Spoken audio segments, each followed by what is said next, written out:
Arcadian Vanguard presents the Wrestling News in your daily wrestling newscast for Monday, December 12th, 2022. Good morning, I'm Mike Sempervive. We begin with news on Ring of Honor's new streaming TV deal. ROH released an official press release yesterday providing further details on Tony Khan's announcement Saturday night after Final Battle regarding the brand's new home on the Honor Club streaming platform.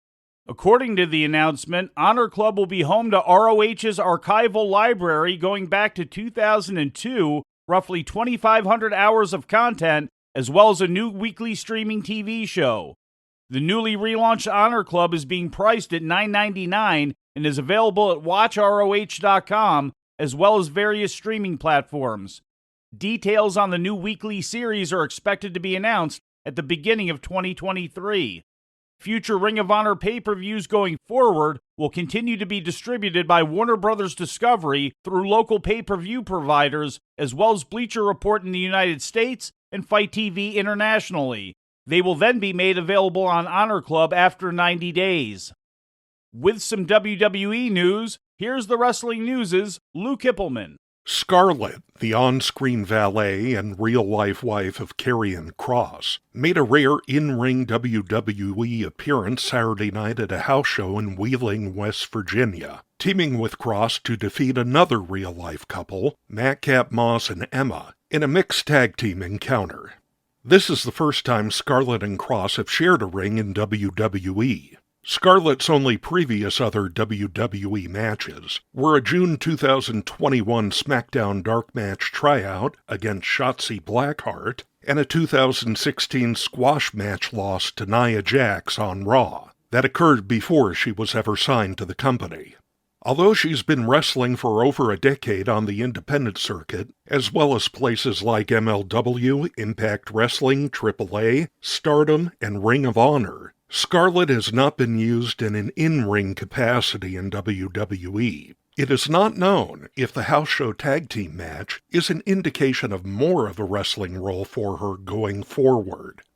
WWE producer and former wrestler Jamie Noble had what was advertised as his final match yesterday at a WWE house show in Charleston, West Virginia, near his hometown of Hanover. Noble teamed with Braun Strowman, Ridge Holland, and Butch to defeat the Usos, Sami Zayn, and Solo Sikoa in the main event of the show.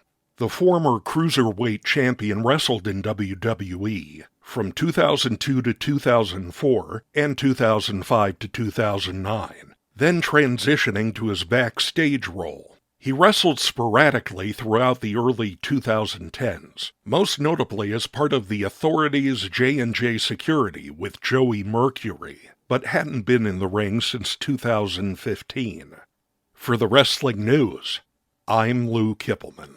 Looking at Mexico, International Wrestling Revolution Group ran their weekly Sunday show in their home building of Arena Naccarato and featured the semifinals of the ongoing Intercontinental Women's Championship Tournament, which is being revived after 15 years of inactivity.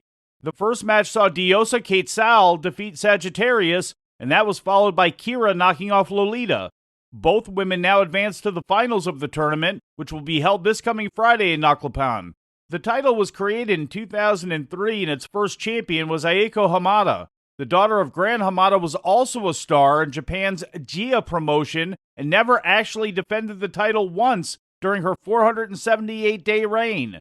CMLL's La Amapola then showed up on a show in 2005 claiming the title, but when CMLL and IWRG's working relationship ended, so did any mention of the championship, which was once again never defended.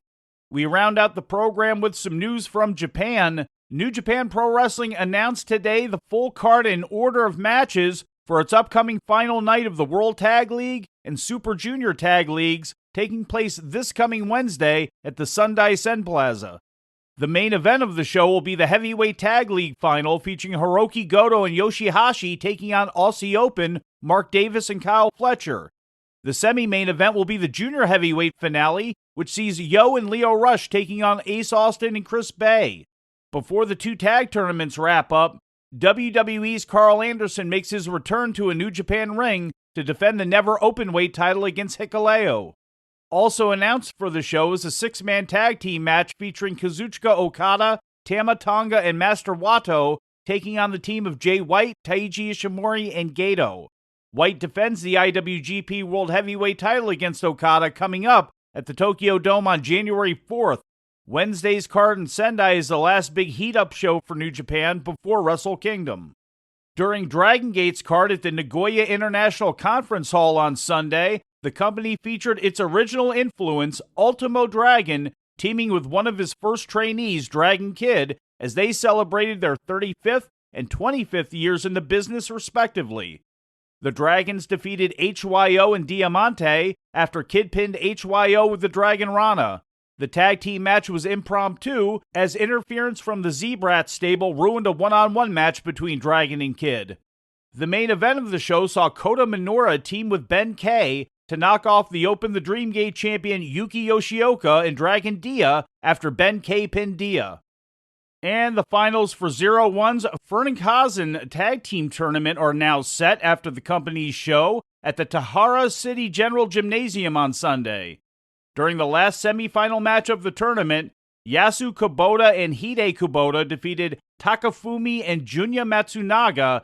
As a result, the pair will now move on to face Masato Tanaka and Ryo Hoshino in the final on December 16th at Osaka's Azalea Taisho Hall. And before we leave you today, we'd like to remind you that however you consume your content, you can find the wrestling news 24 hours a day and 7 days a week across social media. On Twitter, follow us at Wrestling News AV. Our Facebook page is also Wrestling News AV. The Wrestling News can also be found on the Arcadian Vanguard YouTube page. And for those who utilize Amazon Echo devices, just tell Alexa to play the Wrestling News podcast. And remember to make sure you add podcast at the end. Once again, for daily updates, breaking news, and more, follow the Wrestling News across social media. And that's the news for today. If anything happens, we will be here to tell you about it. No clickbait, no paywall, just the Wrestling News. The Wrestling News is a division of Arcadian Vanguard, and the Wrestling Newscast is a production of the Arcadian Vanguard Podcast Network.